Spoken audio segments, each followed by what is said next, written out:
Praktek kerja lapangan atau PKL merupakan bagian tak terpisahkan dari pembinaan calon ahli ketiga umum. Karena selama 9 hari, para peserta calon ahli ketiga umum itu dijejali dengan teori-teori. Nah, di hari ke-10 inilah mereka mempraktekannya ya. Jadi dengan melakukan identifikasi bahaya dan resiko ya di area yang tempat mereka melakukan praktek kerja lapangan dan melakukan inspeksi, ya, pemeriksaan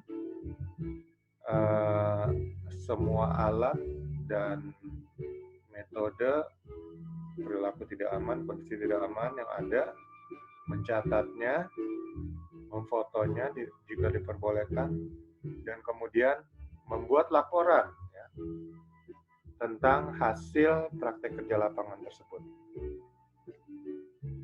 Jadi maksud dan tujuan di PKL adalah para peserta pembinaan calon ahli ketiga umum lebih mengerti dan memahami tentang semua teori K3 yang telah mereka pelajari untuk dapat diterapkan langsung ya di perusahaan tempat kerja mereka masing-masing setelah selesai pembinaan ini.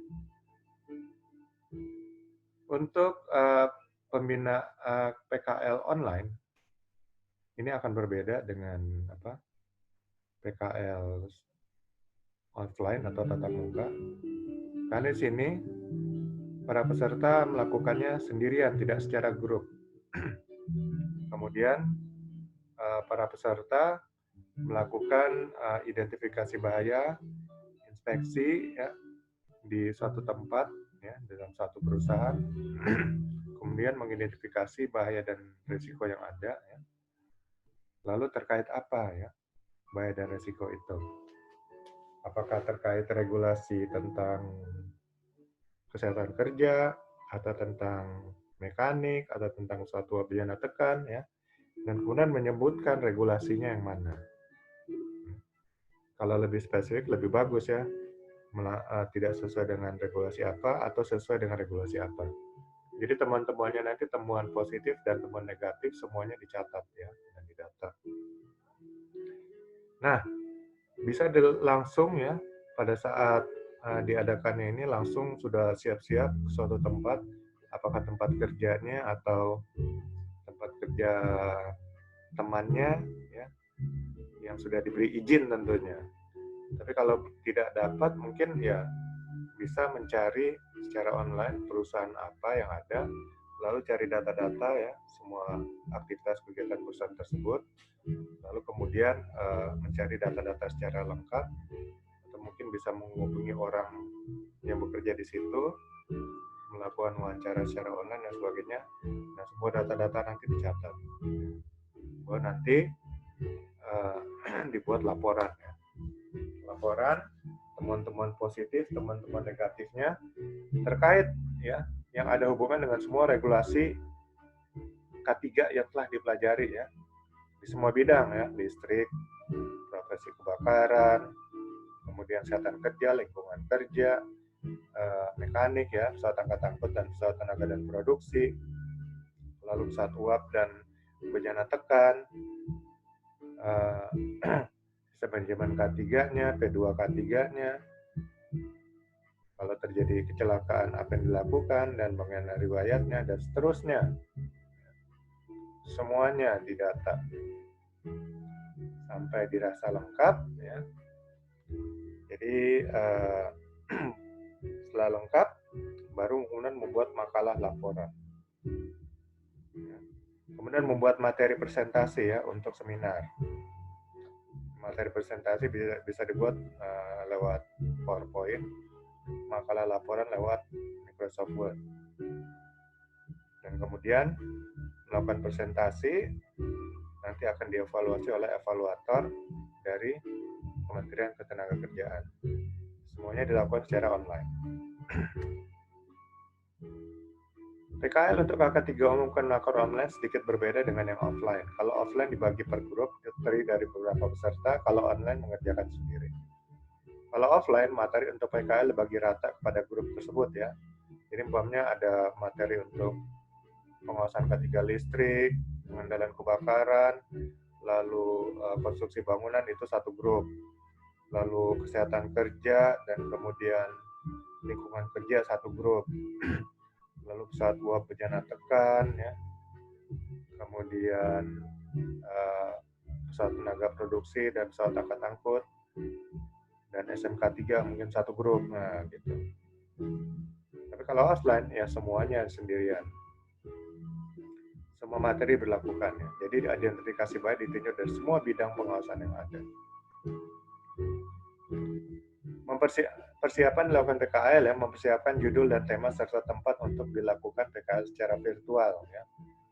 Bisa didapatkan dari Google Search ya, contoh pabrik sepatu PT ABC dan lain-lain. Mencari tahu standar halaman, judul, kata pengantar dan lain-lain. Jadi format untuk membuat laporannya. Kemudian nanti ada rekomendasi cara meningkatkan performa perusahaan untuk kelancaran pekerjaan di area kerja dan mencegah kecelakaan kerja. Juga di sini nanti sebelumnya ya pasti mempersiapkan checklist ya. Checklist. Jadi apa-apa aja nanti yang kira-kira sudah tahu kan kira-kira bidang industri dari perusahaan ini apa-apa aja saja yang perlu diperiksa gitu kan. Nah, semuanya bisa dapat dengan checklist. Jadi dibuat checklist persiapan sebelum dilakukan PKL. Nah, setelah itu saat melakukan PKL sudahlah checklist menjadi pedomannya dan acuannya untuk melakukan pemeriksaan. Juga bagi yang menjadi fokus bahaya dan risiko tinggi pekerjaan ya, dilihat di mana areanya. Fokusnya kemudian menjadi acuannya pada pekerjaannya ya, untuk melihat unsafe act-nya dan unsafe condition dari pekerja tersebut. Lalu fokus pada peralatan-peralatan, bahan baku kerja, metode kerjanya, dan lingkungan kerjanya. Kemudian mencatat temuan-temuan, baik temuan negatif ya, yang tidak sesuai dengan regulasi atau yang dapat menimbulkan bahaya, dan teman-teman positif ya, yang sudah sesuai regulasi dan sesuai SOP. Lalu identifikasi bisa langsung di perusahaan yang bersangkutan, dapat juga dilakukan virtual dengan melihat gambar tempat kerja serta data di perusahaan atau area kerja tersebut. Setelah itu membuat makalah laporan PKL ya. Mencatat teman-teman dalam semua makalah dengan memakai MS Word. Cover berisi informasi nama pembuat, nama tempat, dan nama perusahaan tempat PKL, lambang K3, waktu dan tanggal dilakukan PKL. Laporan didahului dengan pendahuluan dan latar belakang permasalahan, kemudian isi dari laporan, yaitu aktivitas identifikasi bahaya dan inspeksi baik yang dilakukan secara real maupun virtual. Lalu membuat analisa hasil temuan-temuan dan memberikan rekomendasi terkait temuan-temuan tersebut. Lalu membuat laporan materi presentasi ya, membuat laporan temuan dalam bentuk presentasi PowerPoint, penjelasan disertai gambar-gambar, baik gambar yang diambil langsung atau gambar yang diambil melalui internet. Dipresentasikan pada saat sesi seminar, kemudian menjawab pertanyaan-pertanyaan terkait laporan PKL yang dipresentasikan dari para peserta lainnya ya. Ini secara online ya. Lalu saat peserta lain memberikan presentasi, kita juga sudah menyiapkan pertanyaan dan tanggapan ya, dan masukan terkait laporan PKL yang disampaikan peserta lainnya. Presentasi online nanti dilakukan dengan aplikasi Zoom.